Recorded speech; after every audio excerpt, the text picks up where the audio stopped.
This is Art Talk with April, an artist podcast where we meet artists from all around the southeastern states and around the world.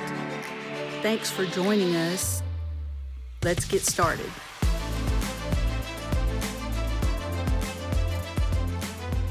Hi, everyone. Welcome to Art Talk with April. Today we have Sam Roberts, an artist here in Birmingham. And holy cow, Sam, you do some of everything. A little bit. I was looking at your Instagram before we got on, and I was like, well, she does. Oh my gosh, you've got solar printing, and then you were doing sewing on shirts and pants and things like that, and selling that at markets. And then you've got these amazing self-portrait drawing paintings, and that's in, the Bells Gallery. I'm like, holy cow, where do I even begin? I kind of, my brain, it means that I have to try just about everything. In undergrad, I spent a lot of time in pursuing my BFA, trying out all of these different mediums and materials and processes to see A, what I liked, B, what I enjoyed to do and didn't just like the outcome of, because that's something that's really important for me as a recovering perfectionist. And so I've really, especially since graduating, been leaning a lot towards textile art, the tactile nature of everything, but also I do still dabble with a ton of mixed media material projects. The self-portraits, a lot of those were from undergrad, but I've done self-portraiture kind of my whole life those ones are mostly a means of processing a lot of internal and external conundrums in my brain. But it's a lot of analytical, introspective jazz. And then the textile nature of things. It's been a lot of using found materials to remake new things into, I don't know, just to see where it goes. It feels a lot more forgiving than a lot of other mediums. And I've just about tried dang near everything other than, I guess I tried metal pouring as a child at a field sloss, but welding, woodworking, oil paint. Oh my gosh. Sewing, photography. Were you, did you grow up in the Birmingham area? Yeah, I've lived around the Birmingham metro my whole life. I was born at St. Vincent's. And so I have lived in Tarrant. I've lived in Lipscomb. I've lived in around Bayview and Adamsville and Minor. I even for a little bit lived with my dad near Alabaster. Wow. In Alabaster. And so just about the whole roundabout of anywhere outside of directly downtown. I have not lived downtown. That would stress me out. Yeah, that would be the best spot, I don't think. It's a bit active for me. Yeah, there's a lot. I have probably the worst time. I get anxious around going down the different one-way streets and then trying to park. I'm always worried that if I'm getting out of my door, somebody's just gonna go just charge past me with their car. Don't worry. I've seen many things downtown at the gallery that I work at. There are two one-ways that intersect, and you will see at the craziest, I've seen somebody go the wrong direction on both, and I don't get it. But I get it because sometimes I don't see all of the signs either. But it makes me anxious. I love working downtown sometimes. I do not. If I didn't drive it so often, I'd probably be more anxious about it. Yeah. So where are you working downtown? I work at Canary Gallery. I'm the assistant gallerist there. I've been there since 2021. Since I was in undergrad. Miss Libby Pantazis is phenomenal. She's an artist and a retired lawyer. And so it's really fun getting to work with her too. Oh, that's so cool. Yeah, I've been there. I think I went maybe it was an art walk. Yeah, it used to be on Second Avenue area until they moved it to 20th, 19th, whatever it is now. It's really close to it. Oh, man. Gosh, and you're doing stuff with Studio by the Tracks, right? Yes, I'm part-time at all of my jobs right now. So I'm a youth program coordinator at Studio by the Tracks. I run a collaboration that we do with Glenwood's youth at the Allencott School, a transitional program for autistic artists age 16 plus, a weekend endeavor that we are rebranding as Youth Art Saturdays with Sam. For short, it's YAS. Oh, it's awesome. It's going to be kind of an open studio for youth to come out and hang out on like the last Saturday of every month. We just confirmed a partnership with the Magic City Acceptance Center for me to come out and do some open studio hours there for a cross collaboration kind of thing. And that should start theoretically in May or after May. Still in the works, and we are planning our first summer camp. We got a NEA Arts Here combo grant, and so it's to build capacity and to do all of these things. So hopefully I'll be full time at some point. I'm manifesting it, but one of the big parts was expanding and doubling our youth program by 2026. So I'm in the works of all of the expansions. And then wow. I work at Canary Gallery as the assistant gallerist and part-time there. And that's a wide variety of tasks, but sometimes it's just a chill day at the gallery. And sometimes we are rearranging everything, and it's great. And sometimes it's a wedding that somebody's booked at the gallery, and so it's a variety. And then I also am currently in the middle of an 8-week class programming at Artplay that I do for, sometimes I do adult programming and sometimes I do kids programming. I did a workshop, a solar printing and creative stitching workshop over the last couple of weekends. And that was aimed at adults. And then currently I'm teaching a drawing and mixed media class for 3rd through 5th graders. Wow. Holy cow. And then all the market stuff, and then the VHAM pod stuff for the ALWCA. And I was talking with the National Women's Caucus and have agreed to join the board. So my God. It will be more. Oh, wow. Holy cow. So like, I mean, I'm fascinated. I'm absolutely fascinated. I feel like I need to okay, let's rewind a little bit. Yeah. And like when you were young, did you know that you wanted to do creative things? Yes, I've been making art my entire life. Essentially from the moment I could hold a pencil, I have been doing some sorts of drawing. Yeah. I remember in kindergarten getting sad faces for coloring outside of the lines. Oh. So me too. Show it to whoever that was now. I don't even remember. Yeah. But look where I am now doing like as a teenager, when I first learned about Studio by the Tracks, I was like, I'm going to work there one day. And it's been a decade since then. Nice. And now I'm doing it. And, you know, I always knew I wanted to do creative endeavors. The way I grew up around Alabama, there weren't always a ton of resources. Sure. And I grew up pretty poor and in a lot of impoverished areas. And so like meeting people who were successfully doing that wasn't as common. Yeah. Like, I started showing art for the first time in middle school at the Botanical Gardens for a youth art month.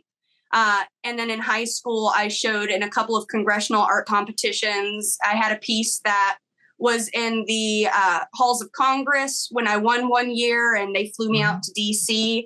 And so I always created and always knew that I wanted to create. I just didn't know how I could make money doing it. Yeah. Like people commissioned me for tiny little drawings and comic book characters and stuff like that when I was young, but I just didn't know where to start. And that's why I ended up going to retail. I was like, I need to make money and be stable so I can make my art. But then when I was in retail, I was depressed and make my art.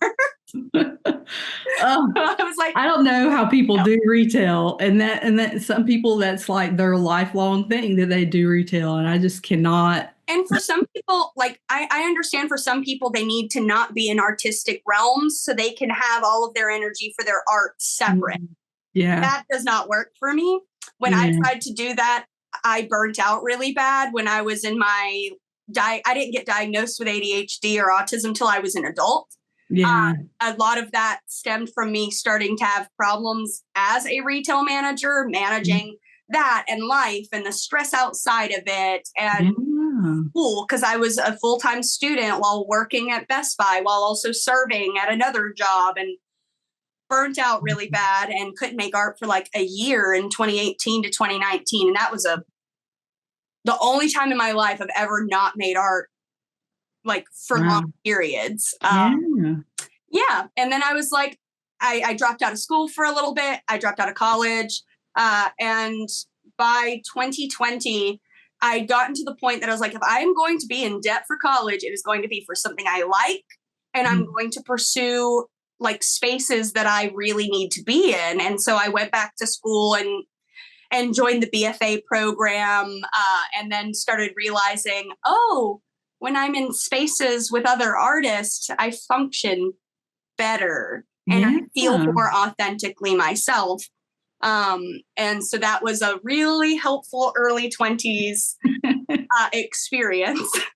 That's so true, though. I feel that way myself, like in other environments, I feel so awkward, but like in art environments, I'm like, I'm okay, It's like, so weird. Yeah. Like there's nothing I could say or do at this point that's going to like freak somebody out, Yeah. But when I'm in like your typical Alabama social environment, I'm like, what do I say? I kind of stand there and fidget with my hands if I don't know anybody. Yeah. But no, it's why I've strategically surrounded myself with different artistic spaces.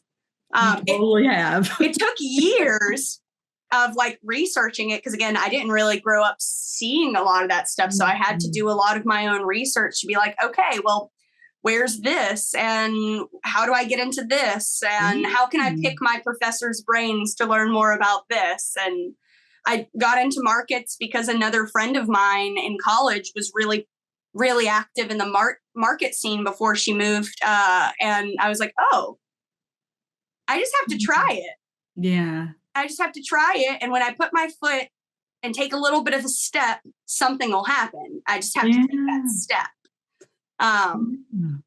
Okay. So like, how did you get into all of these spaces? Did you contact people, or were you like, you met people and they knew who you were and you just kind of like, It started with me contacting people. Like the first art show I ever had, I was very lucky to have people that supported me, and they helped me raise funds to host a solo show, to raise money to pay for car bills and things so I could go to college. And that was when I was like 18. That was in 2015. And so after that, I had a hard time like trying to navigate and wasn't really in a lot of art spaces. And when I went back in 2020, I was in that BFA program, and that was a great place to start. And I started to see all of the different ways that like you can be an artist and you can participate. And so in 2021, I don't know, I probably applied. I emailed just about every gallery in Birmingham. Oh, yeah. And I didn't hear back for about 6 months. But then Miss Libby was like, I kept your email or your resume on file. And I was curious. We just had an opening. If you'd like to come in and interview, I was like, yes, absolutely. I'd love to do that. Oh, awesome. And I went in and we chatted for 3 hours, and go in and you see all of the yellow in the gallery. I'm like, this is my space. This is it. I know what's up. And so that was one of the very first I'm in this space. That same summer in 2021. Oh my gosh, it's been a while. Yeah.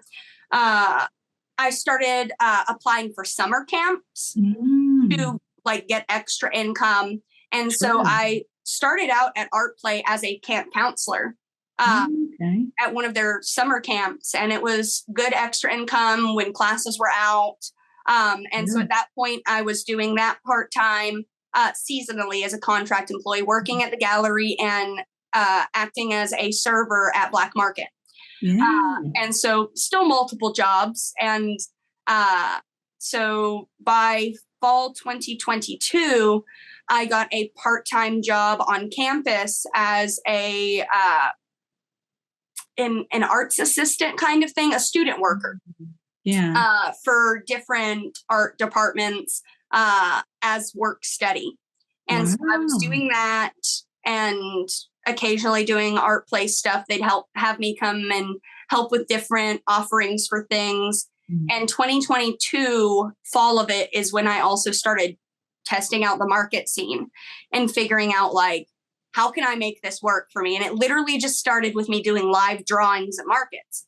I didn't bring any other art. I just sat there and I did live drawings at a Beham Bevy market at Electra when Electra was still and so you didn't have a tent or anything. Did you, like, I guess you contacted the market people and were like, hey, can I just draw? Yeah. Okay. I just had a little table. I made a little handwritten sign and had my Venmo and PayPal written out. It was before I even researched, like, what all do I need to do? It's like, I'm just going to try. I'm going to see what happens. And if people seem interested in it, awesome. I'll keep doing it. And it turned out all right, for your first market, but just doing live drawings, I made like $200 or $300. I was like, okay, where this goes, we'll see. And so by 2023, I had gotten into the market scene. 2023, I did more than 15 markets. It was a lot. Holy cow. It was a little bit too much. Market Pam's anxious and procrastinates and is not always the most pleasant person to live with. So I have limited how many I've done since that year because it was a little bit crazy. Yeah. And by 2023, I had worked 2 summer camps at Artplay. I did a summer camp at the Birmingham Museum of Art. And so by doing all of these little things at markets and these summer camps, I started meeting a bunch of people and really connecting with different scenes in the Art Birmingham community because there's so many. Yeah, there is. Like there's the music and art scene, there's the punk rock art scene, there's the textile art scene and fiber art scene and tattoo art scene and like the gallery art scene and all of these spaces. And so working at the gallery, I met a lot of cool people and still continue to do so. Being at UAB at different capacities, I met a lot of different art people and the visiting artists. Met so many people at markets. I would say that's one of the biggest places that I have made connections was that market. And then started teaching classes at Artplay in fall of 2023 and have done that just about every semester offering since at least 1 or 2 classes. And then got hired last year at Studio by the Tracks. And that's been an entirely different, the nonprofits art scene, which is also bustling and booming in the city. And while there aren't a crazy ton of them, there are a wide variety of them that help enable different communities. And one of the things I always wanted to do growing up was be in spaces where I can use arts. But yeah, so like all of those spaces, being in different things, volunteering for things, it's helped a lot with like building those connections. And like I joined the ALWCA in 2021, but I wasn't really able to be more active in it because like COVID, all of those things. It was until I graduated, until 2024, when I didn't have to worry about all of the external responsibilities of art making. So a lot. Yeah. Holy cow. But I think it's so awesome that you reached out. Like at some point you realized I need to reach out and I need to get connected. It won't just happen for you. Yeah. And in a lot of cases, I don't think I've ever been so lucky as things just happen to me or for me. I started having to realize that if I wanted them to happen, I had to figure it out. I wouldn't just automatically meet somebody and that happen. I had to ask for it. I had to try and like figure out a way to make it work that worked for me too. Because that's, again, like in high school, that art show that I only had it because I had somebody else see me and go, hey, I see you're doing a lot of work to try and change the circumstances of your life. And I want to support you because of that. I see all of the shows you're doing. But if they had not seen the work I was already putting in, it might not have ever happened. Sure. And I feel like that's been kind of a constant way that I've had to kind of look at things, is like, okay, well, what's the first step I need to take to just try? Yeah, yeah. And I think a lot of art, like creative people, we kind of like, and I hate to be like just so like make a blanketed statement here, but kind of like, I don't know, I want to say most are introverted.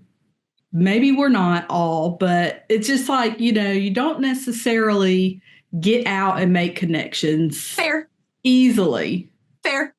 And then your art, you might be a little bit, I don't know if I want to show anybody, And I was like showing people, I just don't always have, like, I'm not always great at advocating for myself. Yeah. I've always the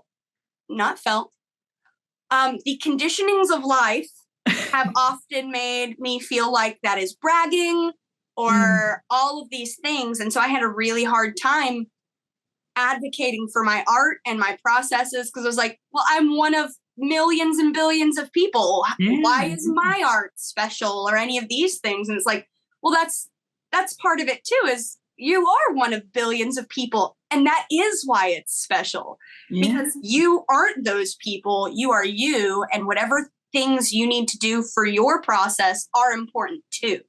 I'm definitely an ambivert. So introverted when I am unsure of the spaces or the people I will be around, and also dependent on my energy levels, and extroverted in a lot of spaces where I feel more comfortable. Sure. Yeah. I just, I think that's something that I've struggled with and never really I don't know. I think I've realized it more recently that getting involved is a big part of it. Like I could make art constantly, but the important part is getting involved. Yeah. Like I can't just post it online and then expect something to happen, because I've got 10 family members and friends who like it every time. And then I'm like, which I appreciate, I mean, somebody saw it and they like it, but holy cow, that's such an important, I think, lesson that you learned, and that has really affected your ability to do all of this. 100%. Because like as a teenager, I kind of gave up. I was like, I need to be in stable environments. I can make my art for me. I don't have to sell it. I don't have to do these things. I just need to be stable. I need to be financially stable, because that's not something I really grew up with. And then I realized, I don't want to be depressed to be financially stable. That's not going to work for me. I can't make art when I'm depressed. And when I got to the point I was burning out, I had never gotten to burnout point. My art had always been and has always been a way for me to process things that I haven't always had the way to put words to. Yeah. So when I burned out and I couldn't make art, it was weird. Yeah. I can imagine, like, someone who is doing as much as you are being so like drained, and just like it would have to be a lot. It'd have to take a lot. It was weird. Yeah. A lot happened that year, but it was, I think it was one of the catalysts for me realizing that I need to be in artistic spaces at whatever capacity I can, that I have to be involved in them, because they kind of recharge me in a way that other spaces didn't. Yeah. Like getting to talk with people. It's like, I didn't know I was an external processor. I don't know how I didn't know that I talk so much. but I didn't know that I needed to process externally, and that having other people to talk to as both a sounding board and as a space for feedback. Yeah. Changed so much of how I create and think about things. And, your early 20s are fun. So like I'm in my 40s. I'm closer to 30 now than my early 20s. This has been like a decade-long process. Yeah. I'm like, I don't know that I know all of that stuff yet. It's fun. Yeah. Being an introspective person is both fun and a lot. Yeah. It's a lot. So like, I guess the next question then is, okay, you've gotten into all these spaces and everything, you're creating and you're trying all these different mediums. How do you do you think about, like, some people are very methodical about their art, right? And they have plans and they do a series and things like that. How do you go about like deciding what to create, or what medium, or it's eclectic chaos. It's I had a feeling. Yeah, I was like, it's organized chaos. Because I it is not dabbling, it is research. Doug Bloss told me that. It is not dabbling, it is research. I kind of flow between different things. I think in conceptual ideas, but also when I don't have the energy for working on large conceptual projects, like the one that was in the Bells, and like in undergrad, they try and have you learn to work in series as a way to function. But because of how my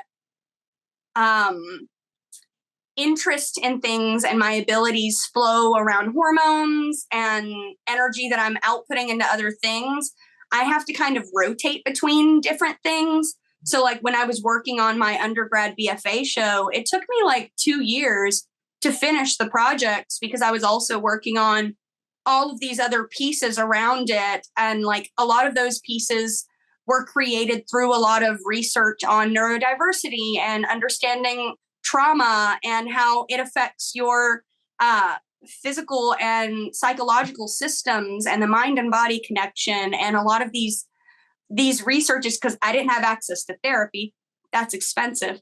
And I don't have health insurance. So I just we were introspecting over here and then talking it out with other people in therapy, and it was great. It was a lot, but I made a whole series of self-portraits to process a lot of these things, and so those are very conceptually heavy. But some of it is because, again, I am I'm going to probably say this a lot of times, a recovering perfectionist. I had a really hard time when I was a kid. Not when I was a kid, actually. I guess it was between the ages of 16 and 23, where I was like, if I'm not making something that's perfect, what is the point in making it? And so I would create these self-limiting walls. Sure. And when I realized that a lot of my hindrances were these self-limiting beliefs that I had made, it was a lot easier to get into.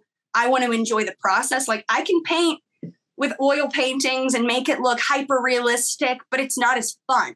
It doesn't fuel me as much. I don't feel as connected as when I slap glitter onto a unstretched canvas I've stapled into the wall. Start just building these layers that feel like they embody the feelings that I'm feeling then in relation to those pieces. So I would kind of flow between the pieces based on whatever I was feeling. And now that I'm out of school and not working on those bigger pieces, I'm still working on big pieces. I'm just doing smaller studies first. I've got a couple conceptual ideas that I want to make big tapestries of now that I'm into fiber arts. I'm just dabbling with as many of the small things as I can to figure out which processes I want to use in those. And so like I like to dabble with clothes and upcycle them as I'm just stitching the movement parts of things, the somatic parts of experiencing art and connecting with it are really important for me just as much as the conceptual ideas. So that's what I was like, it's definitely organized chaos. Sometimes I'm very much in this is the concept, this is the research stage, this is how do I connect the research with different themes in the works? Or am I just going to solar print a rib cage on a piece of fabric and stab it a bunch of times because I need to stab something?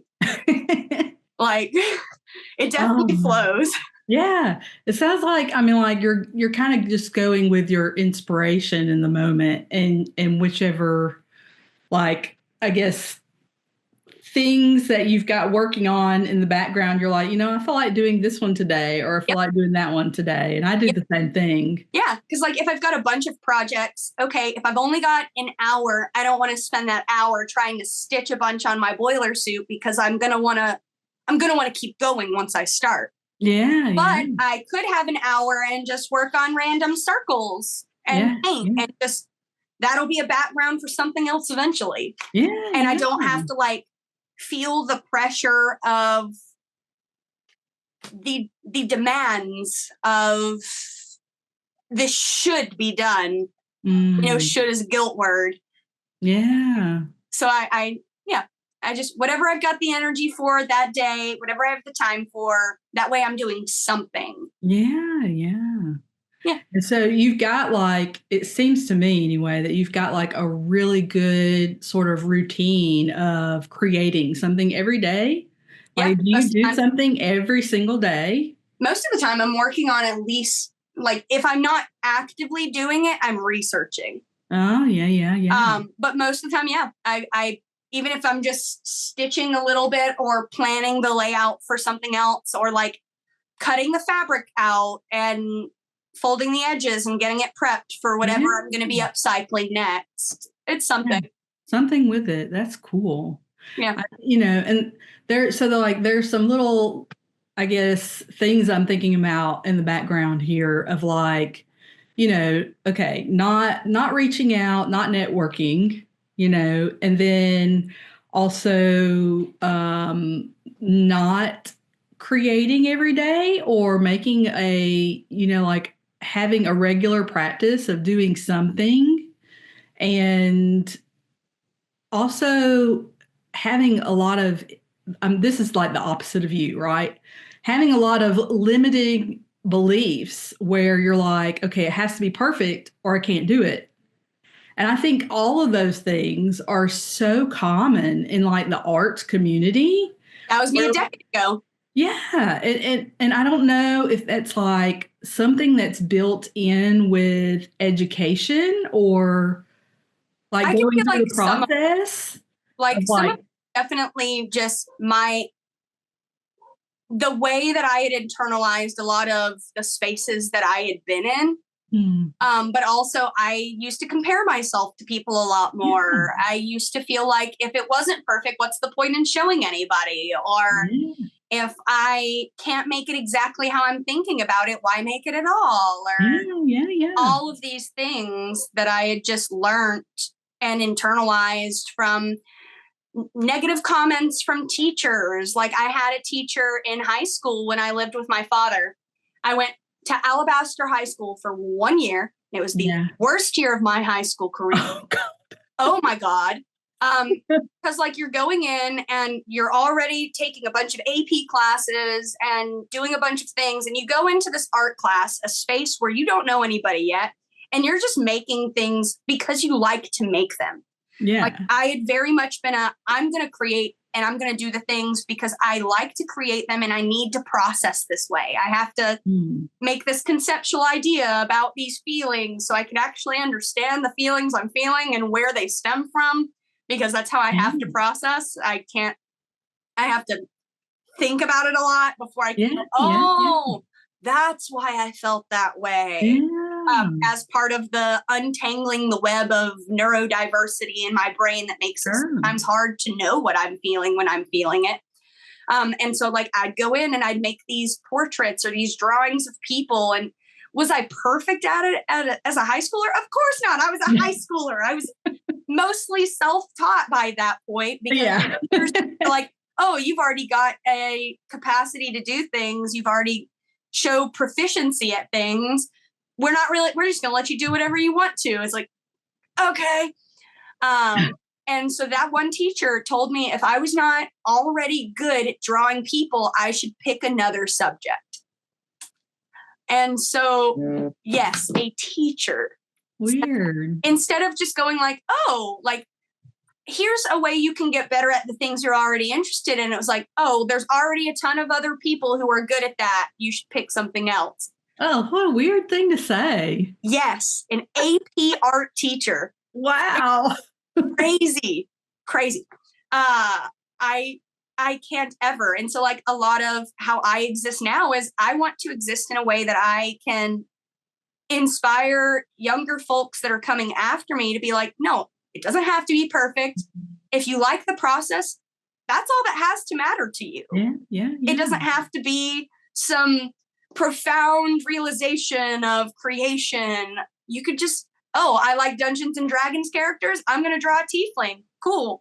Yeah, I like moths. I'm going to make a bunch of art about moths. And that's also valid. Like there's not an invalid way to create. And the way we are taught is like, oh, well, you have to be good at this. You have to get good grades at this. If you're not making money off of it, why do it? Like this capitalistic economic status that we have instilled in creating and doing human things like dancing, human, music, human. Like you don't have to be great at it. The whole point of it is just to do it and to connect and to process. Like yeah, absolutely. It doesn't completely. Yeah, I am with you. it took so long to realize that because we are conditioned that way, especially with media being such an easy way to compare ourselves to other people. Absolutely. Because like I grew up as a teenager when social media started booming. Yeah. I was like 12 or something, and Facebook was doing its thing, and all of these spaces were like, here are other people you can compare yourself to. Have fun. Yeah. Oh. I am so thankful that I'm an older generation. Like, gosh. I remember people getting computers when I was like a senior in high school. And we didn't have phones and we didn't take pictures of each other. I mean, it would be like really weird for you to have a camera at school, you know? Yeah.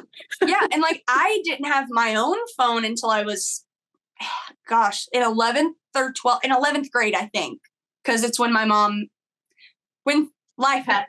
Well, that's probably a great thing, though. I think so. I did still have access to the internet because my friends had phones and they let me use their stuff. Like we didn't have a house computer until I was like in high school. But did I find ways to use the internet? Of course I did. Sure. I wanted to know what all the buzz was about. Like, what's all the buzz? How do I connect? And now I cannot believe I used to chat with so many people all the time. How do people text that much? I can't even imagine anymore. Like it's the digital world is like, it's just like consuming everything. It's like ever demanding of your time and attention. Yeah. And I think for artists in particular, it changes so much. Because I mean, you imagine like a long time ago, like let's say the Impressionists, right? They had like maybe a group of each other that they would interact with. Mm-hmm. And then otherwise they would be on their own somewhere, you know. Just vibing. Yeah. They didn't have all the whole globe of artists at their disposal. They didn't have the pressure of, I need to post something every day for the algorithm to be fed to. I need to make something every day that is separate and different. Like they would work on the same piece for months. Yeah. They would, like, not all of them, obviously. Some people would bust a painting out every day or something, because that was their capacity. Yeah. But like now the expectation is I should be posting every day. I should be making something new and feeding the algorithm of people who support me. And it's like, actually, I don't have the capacity for that. I will post whenever I want to. I don't care about the algorithm, because I don't care about the algorithm. If I did, I'd post a lot more, and I don't. Yeah. Well, I think, you know, what you've done though is, okay, so you've built a community around your own yourself and your own work and all these different medias and all these different, I guess, channels or communities of art. And that's all in person. That's real life. That's not online. So you don't really need it, you know. And there is a small group of online folks that I don't think I've ever met in person that I've made connections with just by following them from this market that they attended, or vice versa. But like, a lot of it, I realized the in-person connections were very important to the way that I want to connect with my community. Yeah. And it's taken, again, a long time to build that, but I always wanted to, again, living in Birmingham, find a way to help make it be the place that I would like it to be as well. Oh, yeah. Instead of just being a person in it, I am an actor, I can make the changes I want to see in the world too. Like, I didn't believe that as much when I was young. When I was young, I was like, oh, I'm just subjected to the whims and the wills of everybody else around me. What can I do about it? And it's like, a lot. Yeah. Do a lot. I am a person too. Those are just people, and they're just doing. Yeah. I mean, you're actively out there and involved in so many different things. Do you have anything that is like coming up or that you're working on specifically right now? Like I've got a workshop that I am doing in April, the 19th and the 25th. Let me look at my calendar. Because I thought I wrote it down, but I just wrote what it is and not the date, because of course, that is my brain today. It is April 12th and 19th, where I like teach people how to make like DIY patches and stuff. With like found fibers. So like little thingies, little eggs and like little patches and stuff that you can sew onto things. The ALWCA, we're doing our first BHAM pod meeting of the year to welcome me and Savannah Burks. Savannah Burks is going to be the new president for the ALWCA, and I'm going to be the BHAM pod leader. And so we're going to do on April 3rd at 6. Yes, 6. There's going to be a gathering at Savannah's house where we just have folks that are part of the ALWCA or artists from the community. I've kind of just been inviting artists that I know as well that are and aren't part of it, just to come gather and, you know, have community spaces together. I'm excited about that, honestly. I'm like, holy cow, okay, we can do this in Birmingham. I'm excited. And like at Studio by the Tracks, we're going to have community art night twice a month instead of just the last Tuesday starting in May. And so more opportunities just to like come connect for free. You don't have to, there are no expectations for monetary value other than you bringing yourself. Yeah, that's cool. About it. And like I got accepted to be a vendor for Pride Fest. I got the email last night. So nice. Clothing wise, that's in the some of the projects that I'm working on are like making a bunch of queer friendly clothing with a visibility or with a emphasis on like trans visibility.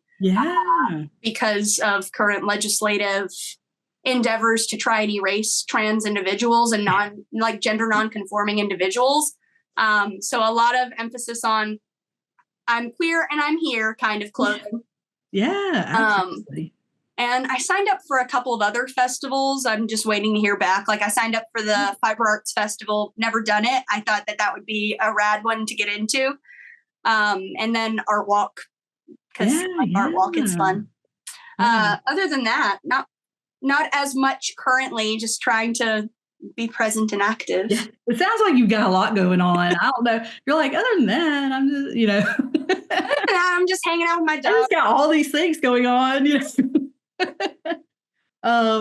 Well, I mean, I think it's, gosh, we've talked about so many different things. I'm trying to think of something that, so like, I want to talk about the market thing too, because from what I could tell online, is that the majority of what you have is going to be like your clothing stuff, right? Mm-hmm.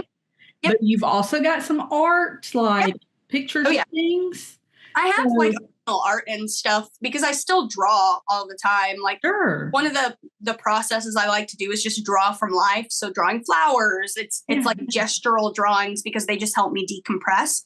But I really like to upcycle clothing and to bring a new life to them. So at markets, I'll do live, like 5-minute live drawings of people depending on if my hand hurts or not. Yeah. And I will have like different wearable art, some things that are solar printed, some things that have this heavy embroidery and patchworky vibes on it. And it's kind of evolved over the last couple of years. When I first started bringing clothes to markets, it was just solar printed clothing.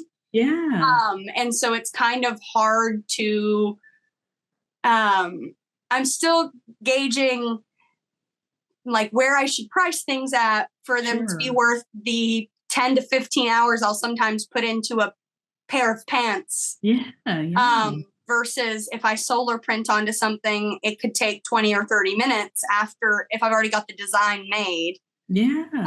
I'll have like just original paintings and stuff at market sometimes. It just kind of depends on what I've made throughout the months leading up to it. Like I'll have some random various embroidered things and my studies. Yeah.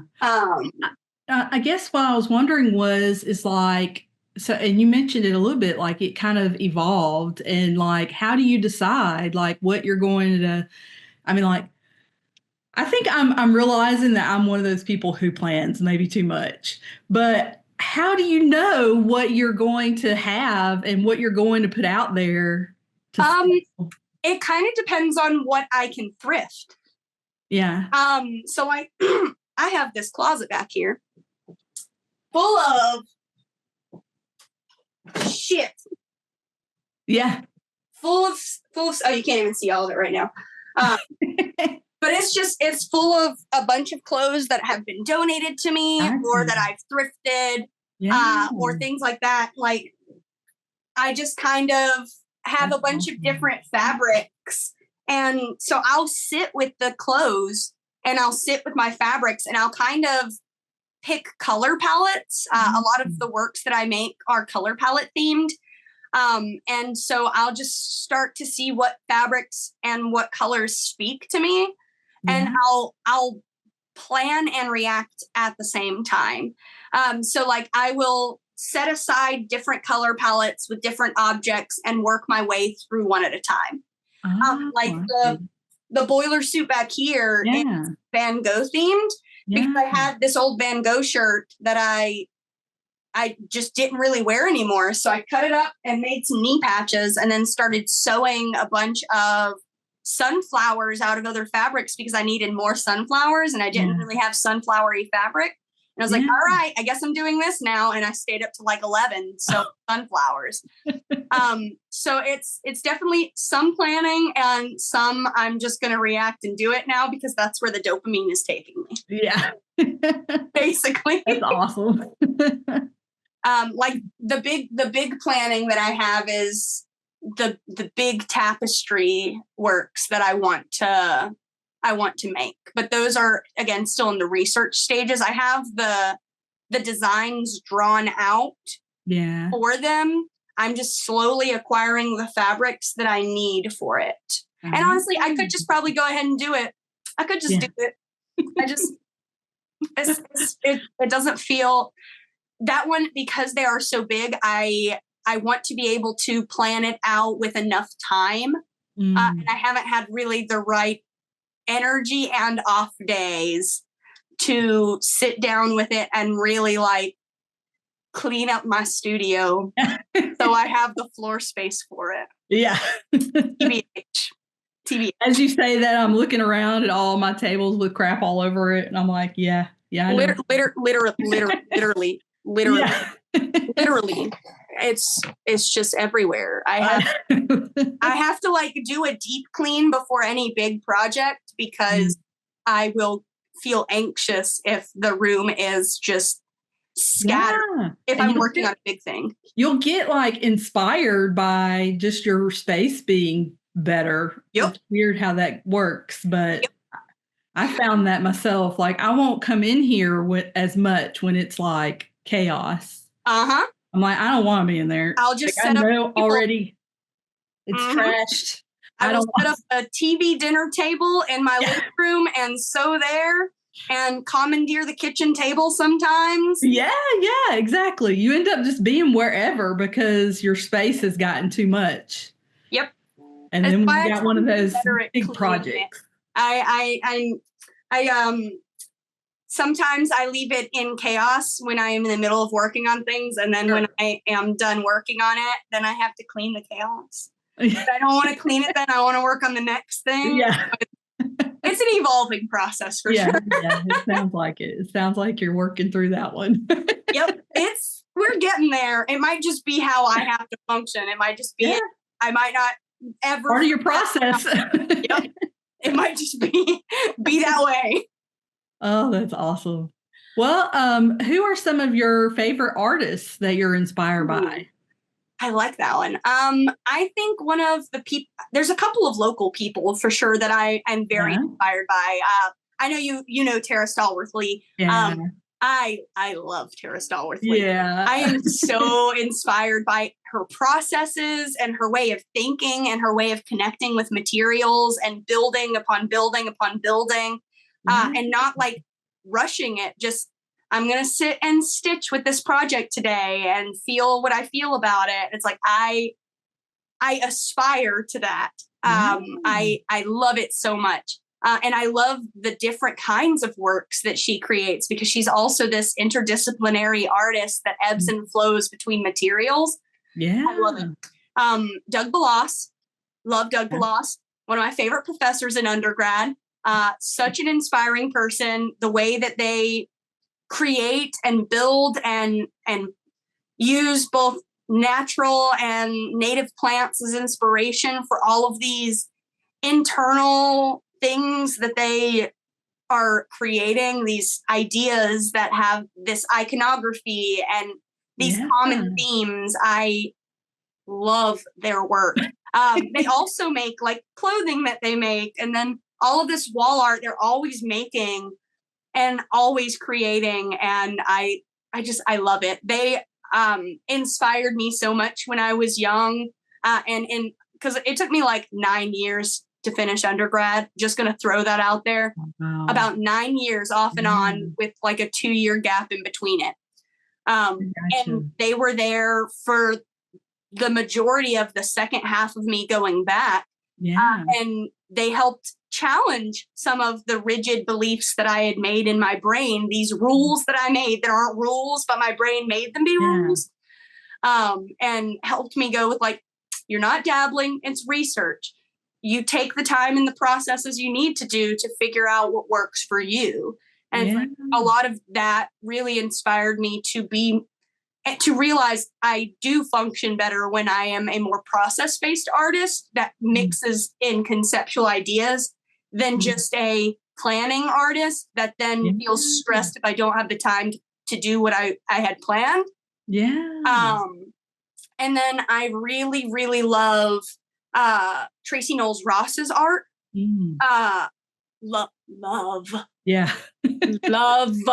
Because it's one of my favorites too. Yeah. Just magic, just pure, unadulterated magic, and these whimsy and mixed media. Like I just love the way their brain works. And then a person I don't know that I always really like their work is Jenny Seville. Their big figurative works. I love the mark making in them. I love the size and this larger than life capturing of just life and people and experiences and the multiplicity between the forms and all of these different movements and moments I very much love. Yeah. Yeah. It's almost like the people that you're talking about, they all kind of tap into your interests, Yeah. and you got a variety of interests, but they all kind of tap in there some way or another, right? Yeah. That's awesome. Yeah. I like it a lot. It's happy. And you get so excited about it too. You're like, ah. I feel like art is one of the things that I feel the most coherently able to talk about. Yeah, absolutely. I'm the same way. Thank you for listening to Art Talk with April. New episodes are out every Tuesday at 6 p.m.